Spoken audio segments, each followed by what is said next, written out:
Hello, welcome back to I'm a Neurodivergent. Last week I talked through some of the highlights of the first week of the University of Kent's fantastic Understanding Autism course, a free 4-week online introduction to autism that's just absolutely brilliant and that everyone should take.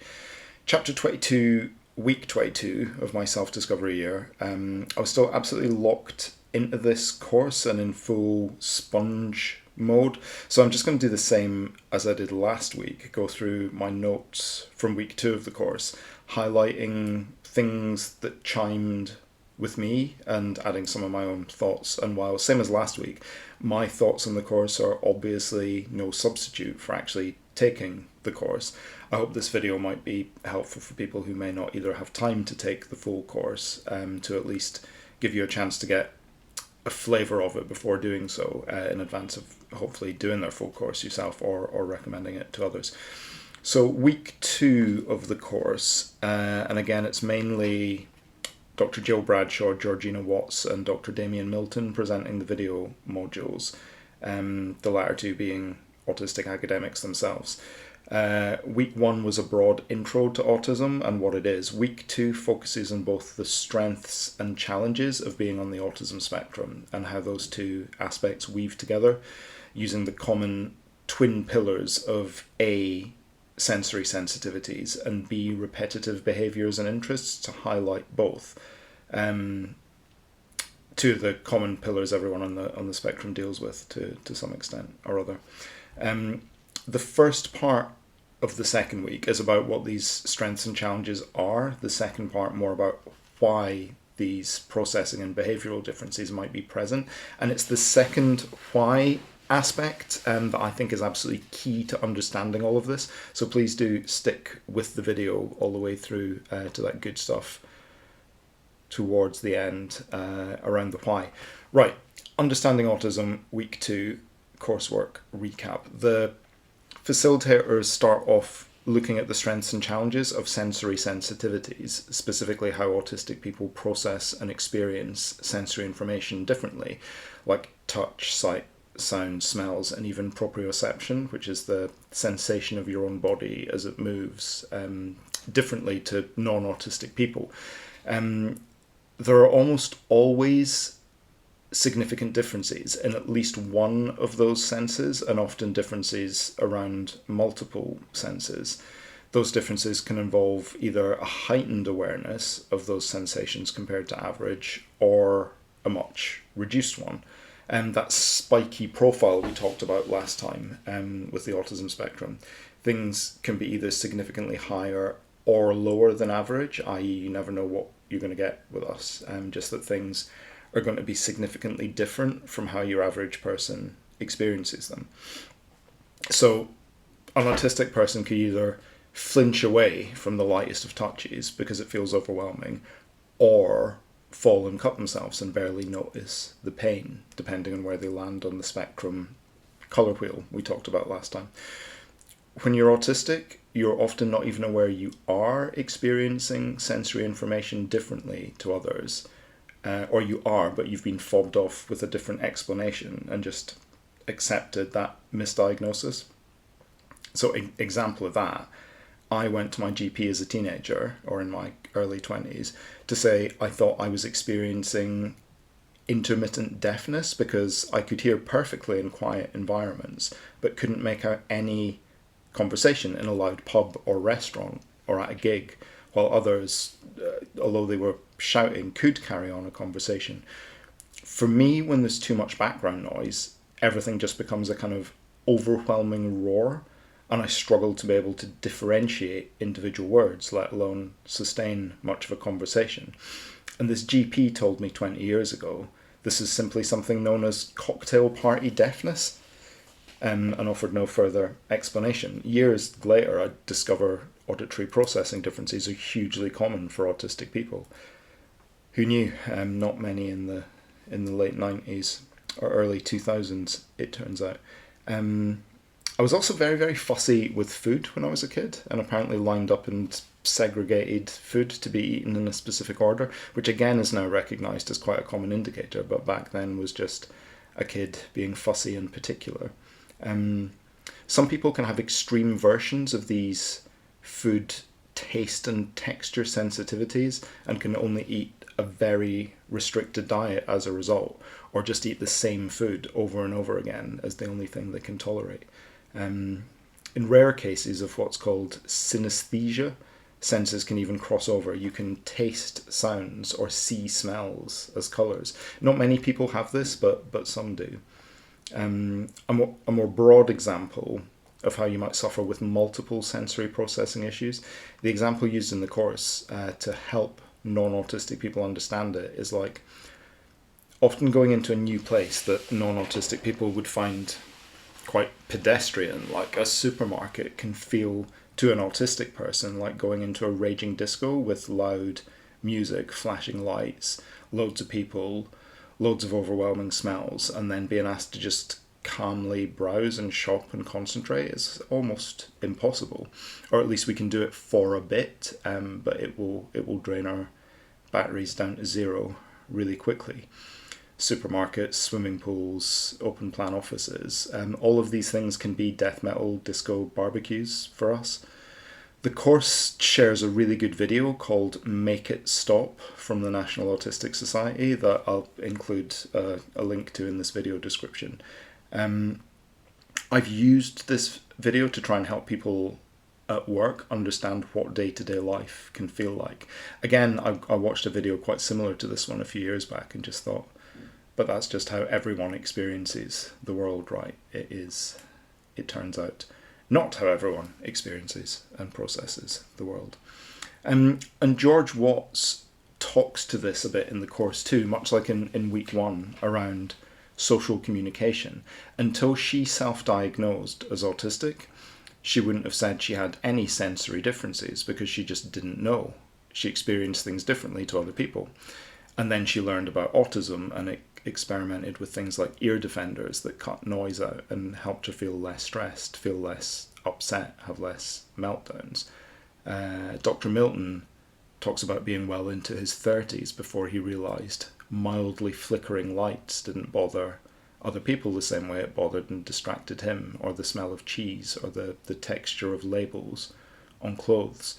So external sensory messages were hitting him harder than average, but internal messages like pain, hunger, or needing to go to the loo register significantly less than average for him.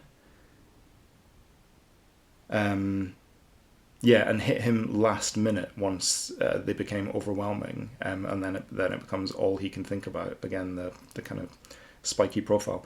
George again acknowledges that all people can dislike crowds, right, and loud noises and feel overwhelmed at times, but for autistic people it can feel like that all the time, times 100, while also likely lacking the coping skills and recovery skills to get over the sensory assault as quickly.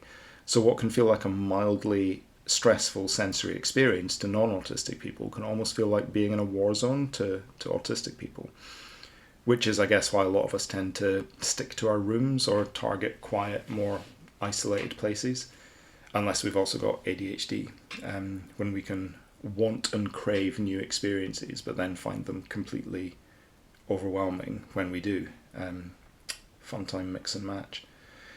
The second aspect around strengths and challenges the course looks at in week 2 as being key to being on the autism spectrum is repetitive behaviours and interests, either performing the same actions, movements or behaviours again and again, like lining things up or spinning them, or obsessively listing the same things over and over. That's my thing.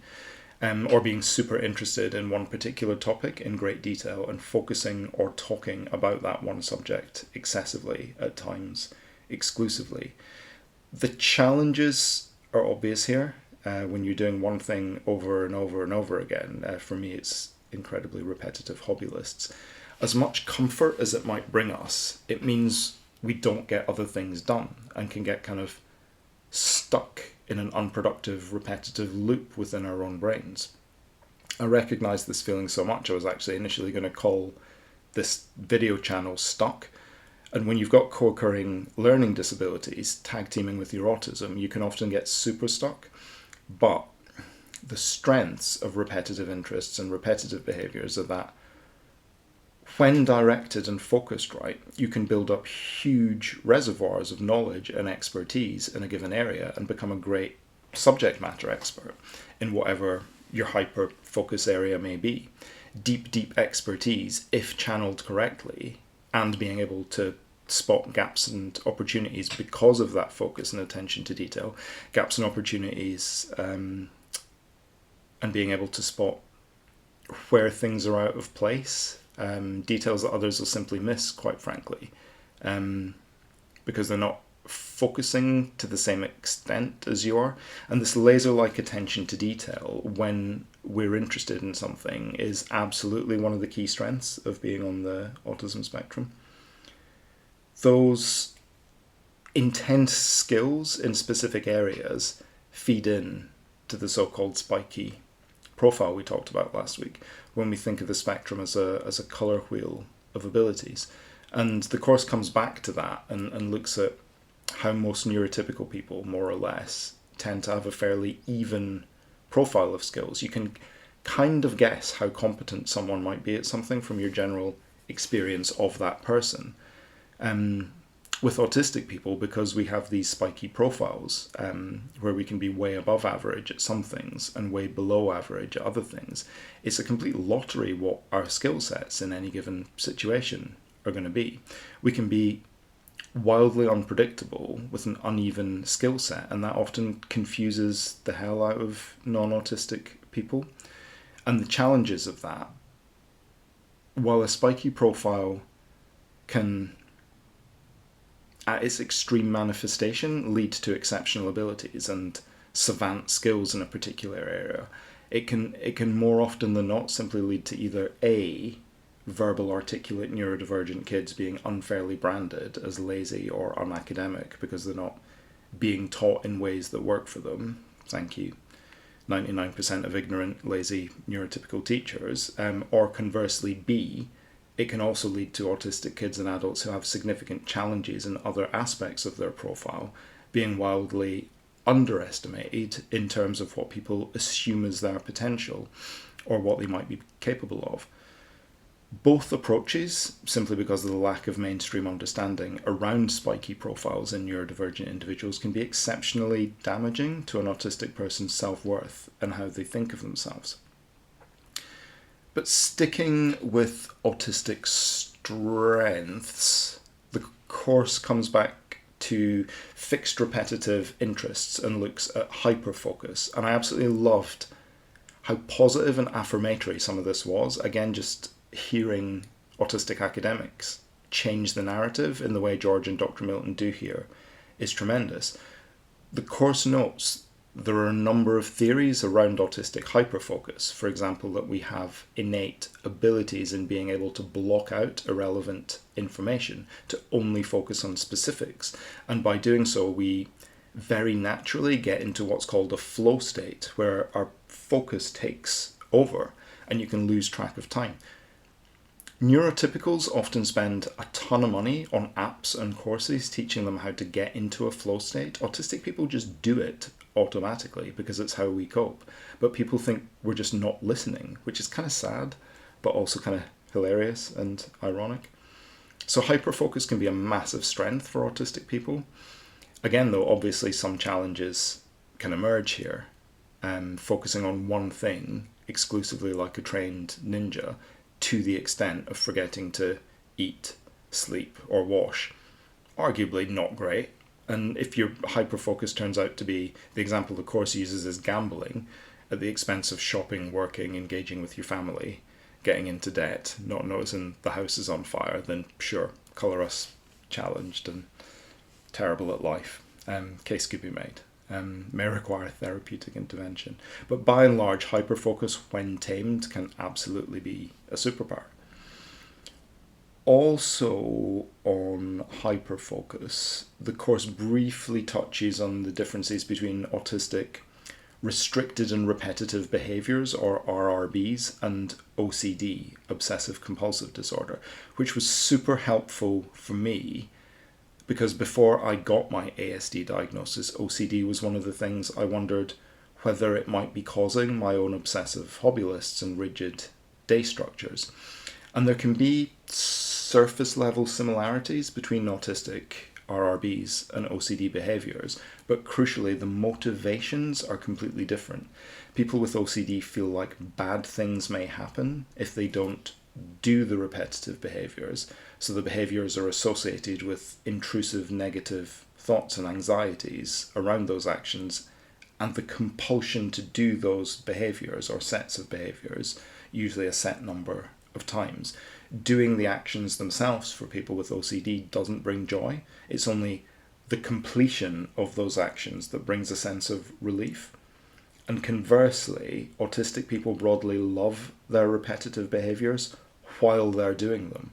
They may get frustrated afterwards when they realise how long they've been doing them, but the act of focusing on the repetitive behaviours or interests themselves brings us joy. And this was so useful to have spelled out so clearly. And I wish I'd known that, having spent so long thinking I had some form of OCD way before autism was even a dot on my radar, trying to work out what was going on with me. I remember seeing a life coach prior to my diagnosis and complaining I wasn't productive enough and procrastinated too much. And she asked me how I spent my mornings. And I was casually like, wake up, coffee, 2 hours of my hobby lists. And she told me that had to stop. And I had an utter meltdown.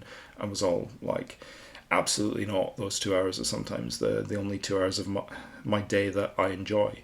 We like our repetitive behaviours and intense interests. They calm us.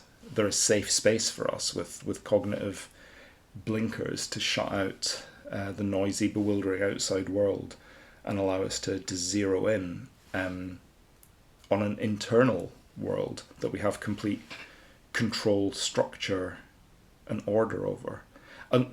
Unless our repetitive interests are actively harming us or others, do not try to make us stop doing them. We may be willing to compromise on them or devote only a certain amount of time per day to them, but ask us to stop them outright or interrupt us when we're mid-flow, and you're on a one-way ticket to the top of our shit list. You might, of course, also be both autistic and have OCD. Certainly not out of the realm of possibility. I'm not even going to begin to speculate on how hard having both must be to manage. Some other things that were briefly mentioned. Some of my course notes might be a bit out of order. Maintaining eye contact. Dr. Milton mentions he can do it, but he almost certainly won't be able to take in and process what you're saying while doing it. And I really recognised that. It's like an on-off tap for me. And I've learned to make eye contact for a second or two, then casually look away to be able to keep up with what's being discussed and actually focus on the content of what's being discussed, rather than the social convention required of just this constant, steady eye contact. Otherwise, making eye contact takes up all of my attention and I can't really focus on anything else. It's way easier for me with people I know and I'm comfortable with, I should say, but with new people, forget it. Again, didn't realise this was an autism thing for decades, just thought it was a thing everyone had to do out of politeness. Hearing and learning all this stuff as being specifically autistic was just mind-blowing and liberating and kind of joyful in a way for me. Right, the grand conclusion that I talked about at the beginning. Why do autistic people experience sensory stimulation differently? Why do autistic people engage in repetitive behaviours? We hear some really interesting theories towards the end of week 2 from the psychologist Dr. Fiona Gullen-Scott on this, and they're absolutely fascinating and I think absolutely key to understanding the crux of autism. Basically, research suggests that autistic people have more neural connections in their brain than neurotypical people, but that those connections are more disorganized and not laid out in the same way as non-autistic brains. So the bits of the brain that communicate with each other and process information are fundamentally different in autistic and non-autistic brain wiring. In neurotypical, non-autistic brains, new neural connections are constantly formed for new information up to around the age of 6, after which the brain starts pruning or cutting back neural connections that no longer seem relevant or required, instead forming neural shortcuts between similar bits of information that help them make quick links and quick decisions as required. And research suggests that this pruning and neural shortcut forming does not happen in autistic brains. Autistic brains keep making new neural connections for all new pieces of information. We never form these neural shortcuts, and so autistic brains get busier and busier and busier as time goes by, with more and more neural connections formed every single time we process information, even if it's the same bit of information we've processed multiple times previously.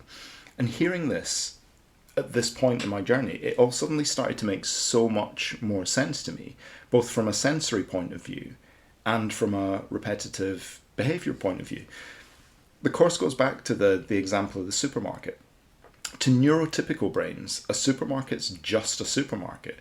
You've been to many supermarkets before, so you've got a fair idea of what a general concept of a supermarket will be. You form neural shortcuts, form a general impression of a thing, and a new one you go into will broadly match the general archetype, so it's no big shakes. An autistic brain will not necessarily make multiple shortcuts to form an overall impression of a supermarket concept as a whole beforehand.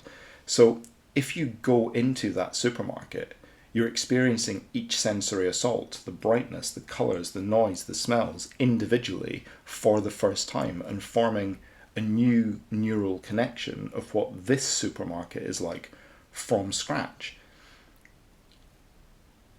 But again, segueing from challenges back to strengths again, by processing information from scratch every time, autistic brains see small details that others don't and just gloss over. I covered a bit of this in my chapter 8 video, I think, because autistic brains can pay an equal amount of attention to every new bit of data. Every detail of a pattern on a carpet is an example the course uses. It's worth saying, not all autistic people notice details to this extent, by the way. We're not all blessed with Sherlock Holmes observational skills. Again, when you've got co-occurring ADHD on top of your autism, you can often just feel like a useless spinning top of what the fuck. But the fundamentals of this ring true regardless. We piece together and process information and form a big picture deliberately and sequentially, not intuitively and instantaneously. Some autistic people, again, not all of us, the course notes, can do jigsaw puzzles upside down or pick out every note and every instrument from listening to a piece of orchestral music. Those guys got the cool skills. Most of us just have muted, dulled down versions of this different internal processing approach. A spectrum's a spectrum. And that's fine too, although it might have been cool to have superpowers. Right, I'm almost through. The final bit of week 2 was about minimizing autistic challenges and maximizing autistic strengths. Like, that's the dream, right? And it's mainly about creating environments that are autism friendly, which I've touched on in some of my videos already, from the autism / ADHD / ADHD workplace adjustments to my postcard from the future videos. So I won't linger too much and repeat stuff I've said already, other than to say again that everyone's different, but broadly for most of us, predictability and consistency in environments are key. Anything that can be done to lessen sensory overwhelm and make environments quieter, less busy, and more chilled out, which I feel like neurotypical people would appreciate too, to be honest, not just neurodivergent people. We've just let loud and busy dominate for too long and get away with stuff. Hugin inherits the earth, or a thing I keep coming back to, just talking and communicating better, neurotypical and neurodivergent alike. Climb each side of that hill to the high ground and build a better city on it. These are my ramblings again, not the coursework, but it's where my brain always goes to. Look, talking and communicating obviously doesn't work when someone is non-verbal and can't talk and communicate. And in those instances, creating a calm, predictable environment and working out ways to understand what that person wants and feels comfortable with is key. Just working and living and being in ways that are conducive to us being at our best, minimizing what stresses us and maximizing what we can give. People in the autism spectrum tend to love plans, organization and routine, but we're often not great at planning, organizing, prioritizing, sequencing new information and activities, and can get stuck. Finding an autistic person a system with just the right balance of routine and repetition to feel in control and flexibility to respond to new events if required is the freaking holy grail of hitting the sweet spot for us. It's what many of us spend our lives chasing and trying to create, quite frankly. And some of us find that sweet spot to fire on all thrusters and some of us don't. But finding it is so individual to the individual. And the course ends week 2 by making a few suggestions around strategies to help with this. So like visual supports, pictures, written to-do lists, calendars, color coding, voice recordings, achievement trackers, alarms, alerts, budgeting charts, coping apps like Brain in Hand, etc., etc., etc. And they all can be great if they click with and work for the individual. But I'm fully aware from conversations with other autistic people that it's needle in the haystack stuff with this and trial and error, basically. I don't think there are golden bullets to success here for everyone. I think it's just about finding a system that works for the individual to cope and allows your light to shine. But that can take years. It's not a finger snap. Maybe I'll do a standalone video on this in the future around things and systems that have worked and not worked for me, but I think it's so individual. I'm not sure how much value add there would be to anyone else watching. Sorry, that's more of a downbeat ending than I was going for, but hey, it can be a downbeat grind. Right, what's the ups to close? We experience the world differently. We process the world differently. We can hyper-focus at the drop of a hat, and by starting from scratch every time, although it's exhausting, our brains make connections that neurotypicals never will. We see things they'll never see. And maybe you're the same as me. You and I are going to probably not live forever, but hopefully at least see you next Sunday, where I'm probably going to look a bit at the history of autism. So yeah, thanks. This was probably a bit less coherent than last week, but do like the video, subscribe to the channel, and click to receive notifications when you do so. But mainly click on the FutureLearn course link in the video description, and encourage everyone you know to take the full Understanding Autism course, because much like last week, my recap really doesn't do it justice. It's a great free resource that's out there that everyone should take advantage of to increase our understanding of autism and neurodiversity. So I would encourage everyone to do that. Cheers. See you next time.